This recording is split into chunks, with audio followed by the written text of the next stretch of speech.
All right, well, welcome back, everybody, to the Stories and Songs podcast. I'm Tim Asher, host, as always, and today I have the lovely and talented Paulina Jayne in my studio. Paulina, welcome. Oh, thank you so much for having me. What a treat. I am so glad to have you in here this morning, sister. So how are you? Did you guys have to get a boat to get in here this morning? It's raining so crazy out. My goodness, I wouldn't be surprised if we had to leave. Yeah, I saw like two giraffes. We're upstairs. I saw two giraffes walk by. I think Noah's right down the road trying to catch all the rain.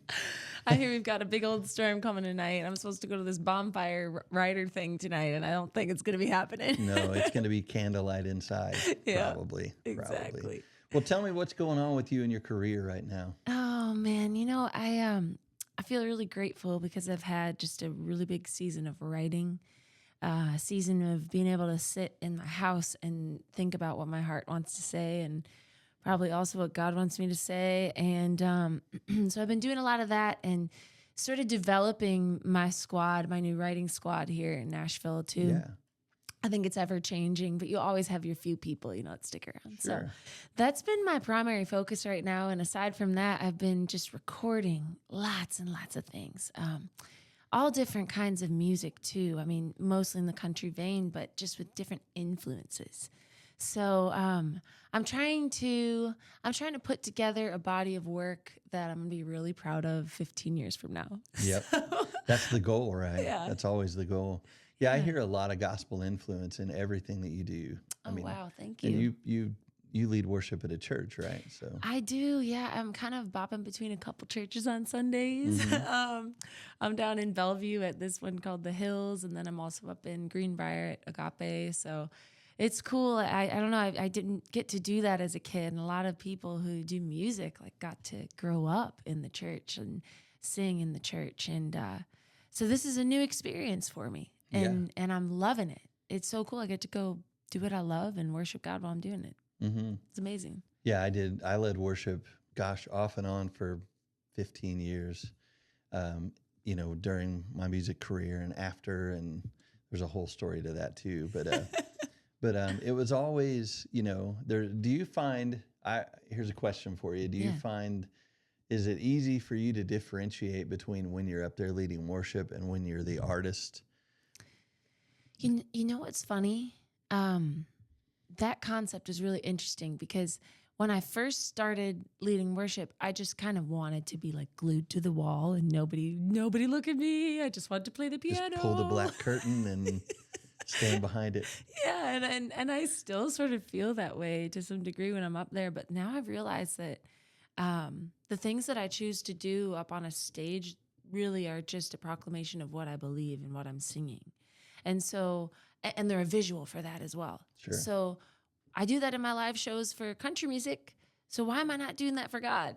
When I'm going to sing in worship. And I believe God's fun. I have this little bobblehead thing that's sitting on one of my speakers in my little studio at my house. And it's a Jesus bobblehead. I need one of those. It's hysterical. But it's actually his whole body. So it's the top of his body is going like this. So it's like Surfer Jesus almost. It's like Surfer Jesus. Came with a little packet that says Dancing with Jesus, and it gives you all these dances that Jesus does. I got to get on Amazon and get that thing. It's hysterical. But I keep this little thing up on my speaker in my music room because I want to be reminded that God is fun.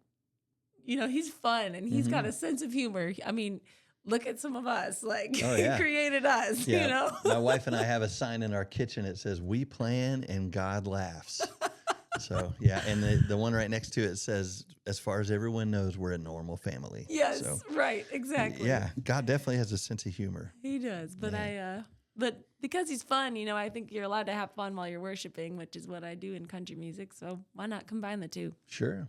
So Yeah, I've had a lot of people in the chair, so to speak, that are the same. They play in a worship band or they lead at a church, and there are some that are like, nope, there's no performance for me. It's all serious. And then others that are like, nope, I'm going to have fun, and that's what I need to do. And I'm kind of in the middle. There's got to be a certain amount of I mean, just because reality says we have to keep those people engaged in what we're doing. But our job as a worship leader is basically to get them to sing and kind of get out of the way. So at times for Absolutely. me, I'm like, all right, I'm just going to step back and you all sing and I'm going to listen and Yeah. let you sing. So, Yeah. but it's a great thing. And the value in emoting emotion out of people, right? Right. Drawing it out of them, whether we're singing country music, rock music, soul music, or gospel music, or worship. Yeah.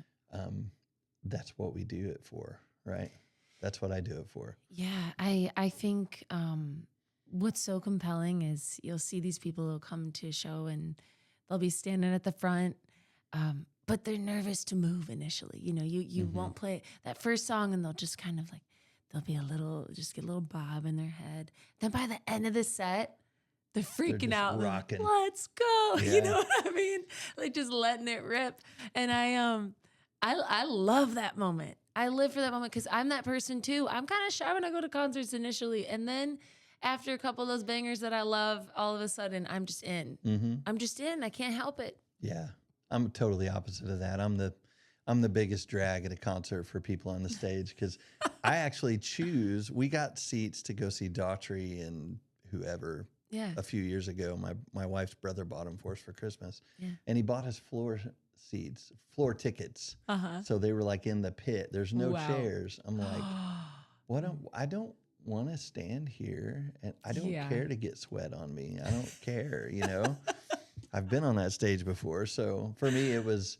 I remember we traded some girls in the front row that were sitting there, like standing at the back of the floor. Yeah. I go, you guys want to come out here? And they're like, our tickets won't let us. I said, my tickets will let you. Yeah. And I traded them. My wife and I took their seats. And then we moved again. I like to sit either right in front of or right behind the soundboard. Oh yeah. Because that's where it sounds the best. Row L. Yeah, Always row the L. best row. Yep. So I have these fun questions that we do, and I'll do these first because my fan base loves. I get all these messages. We love they call them the sweet and salty questions. So Okay. so let's do those real quick, and we'll find out who you are here just from these questions. I love it. Well, I'm all about that sweet and salty. Give me some Yeah. peanut butter pretzels any day. Absolutely. All right. So you just tell me the first thing that comes to your head. Okay, here we go. Sweet or salty? Sweet. Coke or Pepsi? Pepsi. Tea or coffee? Coffee. Hot weather or cold weather? Pooh, in between. Yeah, that's why you live in Nashville, Yeah. right? Probably leaning more towards cold weather. Yeah? Yeah. Really? Where are you from? Michigan? Michigan girl, yeah. Yeah, sure. That makes sense. Yeah. And last one, glass half full or glass half empty kind of girl? Oh, always half full. Yep, me too. Half full. Yep. It's funny because we've sat here at the table before. These people don't know that, but so it's like I'm asking you these questions again, but that's okay. It's all right. That's all right. So do you have one favorite singer if you had to pick just one singer of all time? Oh my goodness. Favorite singer of all time. And you can give me your top 5 if that's easier. Okay. Well, I think singer wise, if we're just thinking about the quality of singer, I'm a huge CeCe Winans fan. And I just don't know anybody who can really sing the way that she can. She's amazing. She's insane. She's got this falsetto that she can do, and then she can bring it full belt. And she's got range of her voice that wow. Just wow. So as a singer, I would say CeCe Winans.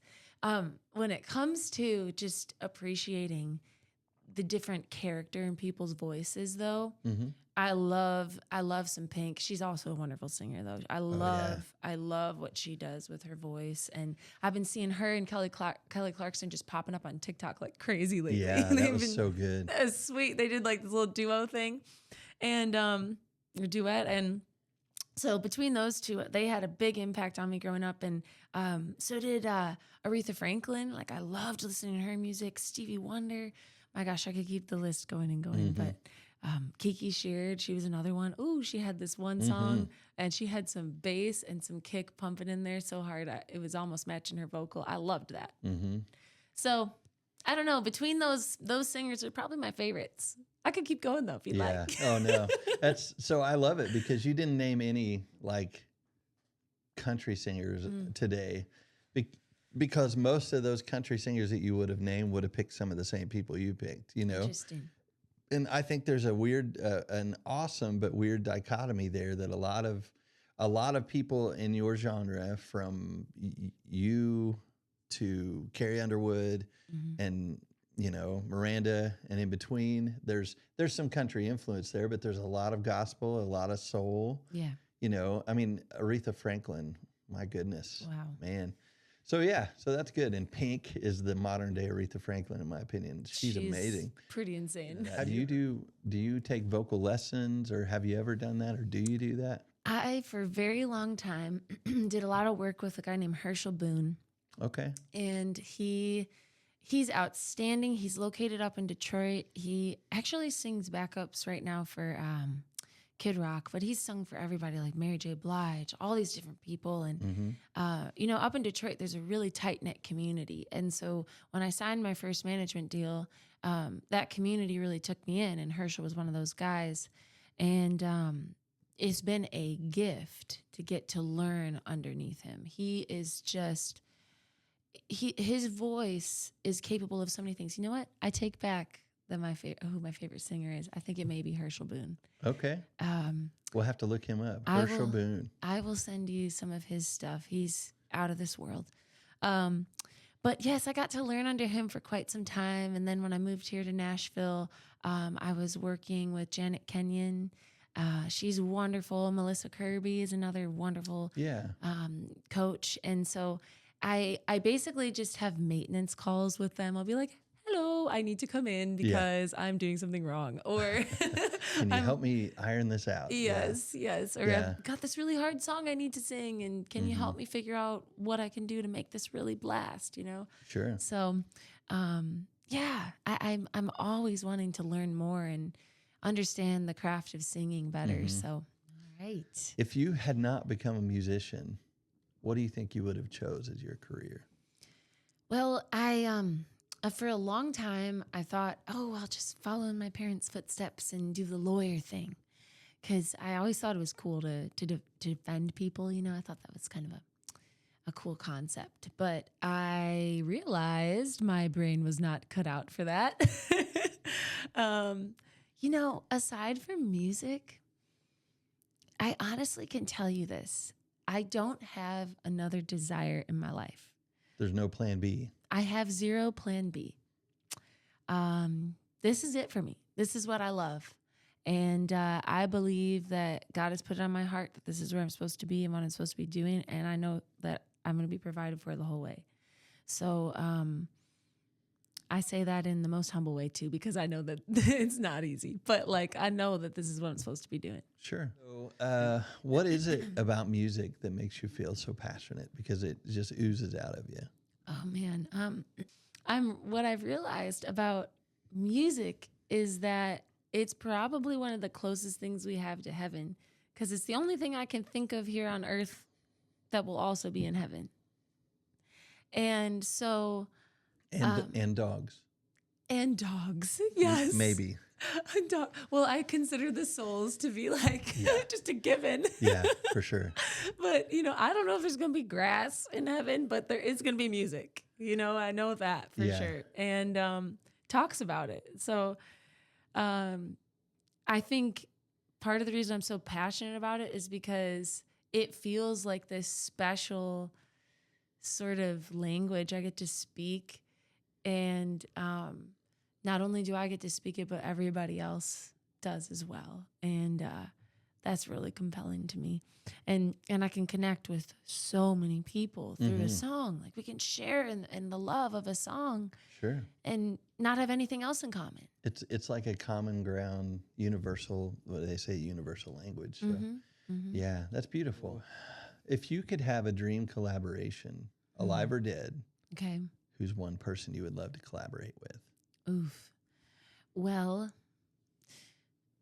okay, this is kind of weird to say, but I would love to collaborate with my grandmother on my mom's side. She was an outstanding concert pianist, Mm. but she never really got to see that come to fruition because she Mhm. wound up going to school and becoming a nurse practitioner and all this stuff, which is crazy at her time. Like no women were doing that at that time. Mhm. So that was always really cool to me, though, that she had this talent and this gift. And I would have loved to see what we could do with one another. Mm. I think aside from my grandma, like somebody that people outside of my family might know, gosh, I have to come back to some of those singers that I listed earlier because not only do I revere them, but I would just love to sit and like be on anything that they do. Sure. Even if I'm playing the triangle, I don't care. Ding, one ding in the record. That's all. That's all I want. I just want to be in the room. Yeah.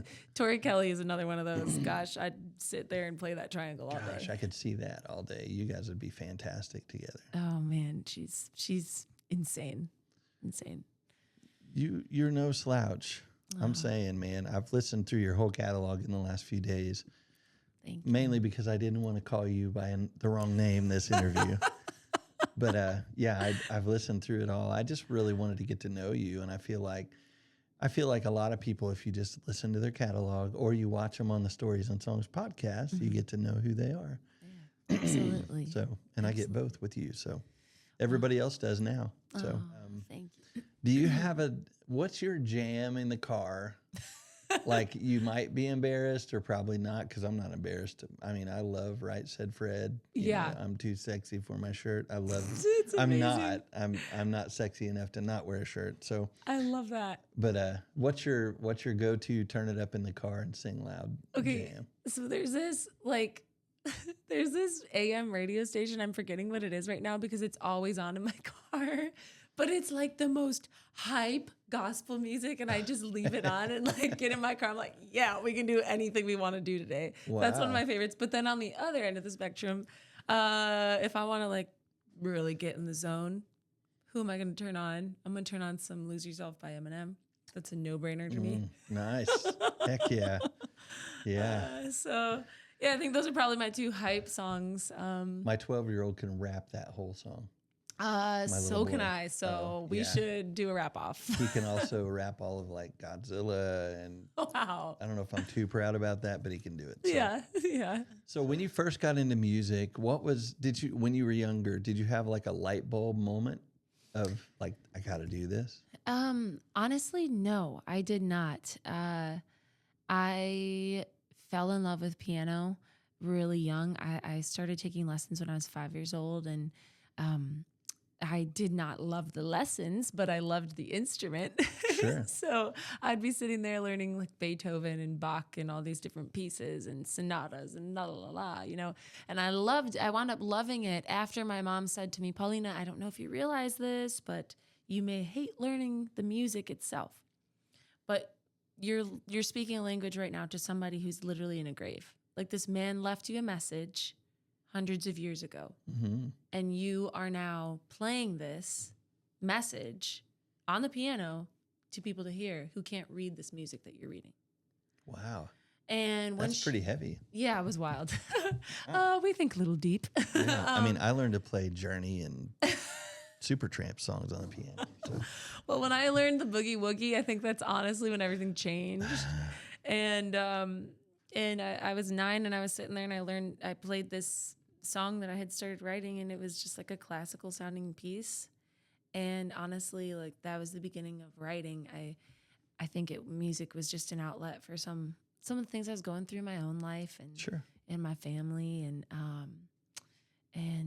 it was a gift in that way. But as far as the light bulb moment goes, I think my mom and my piano teacher really had more of that than anything, because they put together a band for me when I was in 8th grade, and I was terrified, but I went and played in front of a bunch of family and friends and signed a deal 6 months later from that night. Wow. So it was very fast, and I, went from playing the hayloft in Mount Clemens, Michigan, middle of nowhere, Michigan, to opening up for Sheryl Crow at an amphitheater just 6 or 7 months later. So Wow. it was pretty fast. Yeah. So you've been doing this literally your whole life. Yeah. Yeah. Yeah. Do you find that like a lot of people would be like, oh, you're new in the business. How do you feel? Blah, blah, blah. And you're like, dude, I've been doing this since I was 9 years old. You know, there are moments where I'm like, wow, I've been cranking this out for a minute, but I also just feel really refreshed most days. I feel pretty refreshed because there's constant change in this industry. Like Sure. there's constantly new stuff happening. I feel like the music that I've been writing is constantly different. The people I'm meeting every day, there's a new face every day. Like, I don't know how you could get bored because there's so much to Because keep there's so up many with. options and opportunities. Yes. And you yes. seem like a person who, when you wake up in the morning, you wake up grateful. I certainly try to. There are Yeah. some days that some people might say otherwise. Yeah. But, Well, I'm the same, but yeah, there's certain days. But most of the time I try to wake up and I'm like, both legs work. Yeah. Let's go. Yep. That's it. Let's go. Some people Yep. don't have that. I'm What would you down. consider your biggest accomplishment so far that you've done in the industry? Wow. Well, I'm going to make that 2 parts. Okay. My favorite thing that I've gotten to do is play music with like my very best friends on a stage in front of a lot of people, because these people get to see these like the talents like that are my friends, and we get to share in this moment with them. Like that's one of my favorite things. It's so cool to see. Like I get to play with my favorite people in the world. Yeah. That's insane. Yeah, that's a big deal. That's crazy. But the second part to that is there's this girl that's coming to my mind right now, and her name is Elise. And she is, I think she's going on 10, maybe 9. But I met her when she was 5. I was playing in a lobby of a hotel, just like making some cash while Sure. I was in college. And there's this little girl, and she was kind of peering around from behind a chair. And I could see that she wanted to come up and chat, but she was a little shy. So I finally, while my friend was singing her song, because we were going back and forth, while my friend was singing her song, I just kind of went like that, just waved her over. And so she comes walking up, really, really shy. And we talked for a second. She told me she just loved music. And then she sat in my lap for the rest of the night. Oh my gosh. It was like a 3-hour gig in the middle of this Wow. lobby. So little Elise sat in my lap, and we just had an instant connection. It was like we had known each other forever. And so when I think about one of my favorite moments, I think about that, and I think about her because she's really the epitome of what this whole thing is all about. Like, that's connection. And I wasn't even playing my own songs. I was playing cover songs, but we connected over that. Sure. And so to take that and be able to turn it into something that is done with a lot of people, that sounds so cool to me. And I hope and pray that that's something I get to continue to do forever, or at least until my body lets me. I think you got a few years left in you, so I hope anyway. Yeah. You're officially my favorite person in Nashville. I just want to Oh, wow. go on the record saying that. Wow. That is a beautiful thing. Oh, man. Everybody else says, oh, I got to play in front of 50,000 people, or I got to do this. But a little girl sat on your lap in a lobby of a hotel. That's beautiful. Man, she's changed my heart. I'm going to see her play soccer game on Saturday. Nice. So they live here? Yeah, Awesome. Ironically, they were doing a little staycation at this hotel I was playing at. So Nice. up in Awesome. Mount Juliet. So at your funeral, a Okay. long, long time from now, what is it that you want people, when you're gone, to remember about you? Wow. It's funny. Well, this is not funny is not the word, Paulina, but it's interesting timing that you asked this question. Today, March 31st, is the day that one of my best friends passed away 3 years ago, 2020. And, when I think about his eulogy, if you will, I think about him as the life of the party. He just walked into a room and you couldn't miss him. He was just a ball of energy, drank a pot of coffee a day because he always drank all my coffee. You know, it was special getting to be around him. His name was Ben Hirschman. And so I think about him and the impact that he's had on my life. And when I'm thinking about my own funeral and what I hope my legacy will be, I hope that people will say they felt held, maybe, being with me. And I hope that they will say that they got to know God a little bit, and that I didn't do a bad job of being a representative of him. Yeah. Because I have my days for sure. And I hope that there will be some kind of song that has an everlasting touch on people, not just like a momentary thing, and not just about drinking and singing in a bar and doing whatever. Like, I hope there's an everlasting component to whatever it is I have to offer to this world. Do you feel like you've written that song yet? I don't think so. You'll know when you do. Yeah, I certainly hope I haven't. But yeah, I just hope people feel held and loved, and that they think of me when they think of that. I really want that. I knew you'd have a great answer for that question. Oh boy. Awesome.